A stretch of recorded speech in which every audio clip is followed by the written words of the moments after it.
নির্বাচন কমিশন সংক্রান্ত আপডেট, আর সেই আপডেট হচ্ছে এপিক নিয়ে, অর্থাৎ ভোটার কার্ড নিয়ে।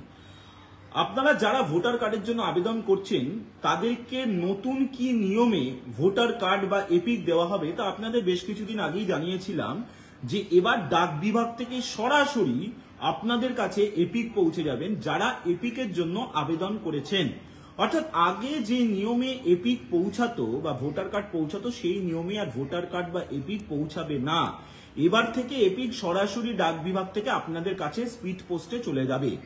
কিন্তু এই যে এপিক যাচ্ছে বাড়িতে, সেটা কি আপনি নিচ্ছেন বা আপনার পরিবারের সদস্য নিচ্ছেন নাকি অন্য কেউ নিচ্ছেন, এই ডেটা এবার নির্বাচন কমিশন হাতে রাখবে। রাজ্যের মুখ্য নির্বাচনী আধিকারিকের দপ্তর এই সংক্রান্ত একটি গুরুত্বপূর্ণ সিদ্ধান্ত নিয়েছে। কি সেই সিদ্ধান্ত?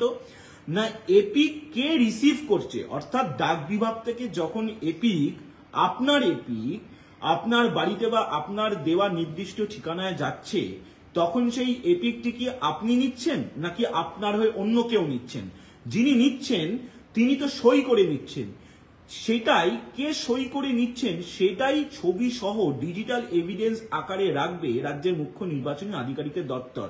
অর্থাৎ আগামী দিনে আপনি বা আপনার পরিবারের সদস্য কেউ যদি নির্বাচন কমিশনকে জানান যে আপনি এপিকের জন্য আবেদন করেছিলেন কিন্তু এপিক পাননি, সেক্ষেত্রে নির্বাচন কমিশনের কাছে বা মুখ্য নির্বাচনী আধিকারিকের দপ্তরের কাছে সেই তথ্য থাকবে যে আপনার যে এপিকটি বা ভোটার কার্ডটি সেটি কে নিয়েছে, কারণ তিনি তো সই করে নিচ্ছেন। ফলত এই তথ্যই থাকবে মুখ্য নির্বাচনী আধিকারিকের দপ্তরে। এটার একটা কারণ যে আপনি এপিক পাচ্ছেন নাকি বা আপনি যদি কোনো সময় প্রশ্ন তোলেন তাহলে মুখ্য নির্বাচনী আধিকারিকের দপ্তর সেই তথ্য হাতে রাখতে পারবে। এটি যেমন একটি কারণ, দ্বিতীয়ত আরো একটি কারণ আছে। সেই কারণটি হচ্ছে সম্প্রতি দেখতে পাচ্ছেন ভোটার তালিকায় ভুয়ো ভোটার জানিয়ে গত কয়েকদিন ধরেই আপনারা দেখতে পাচ্ছি যে রাজ্য এবং কমিশন একের পর এক পদক্ষেপ। আর এই যে ভোটার তালিকায় ভুয়ো ভোটার যদি থাকে তাহলে সেই এপিকটি কে বা কারা নিচ্ছেন তারও এভিডেন্স চলে আসবে মুখ্য নির্বাচনী আধিকারিকের দপ্তরে। এক্ষেত্রে আগামী দিনে যখন নির্বাচন কমিশন তদন্ত করবে তখন সেটি এভিডেন্স আকারে থাকবে, ফলত সেই তদন্ত প্রক্রিয়া এগিয়ে নিয়ে যেতে আরো সহজ হবে নির্বাচন কমিশনের পক্ষে।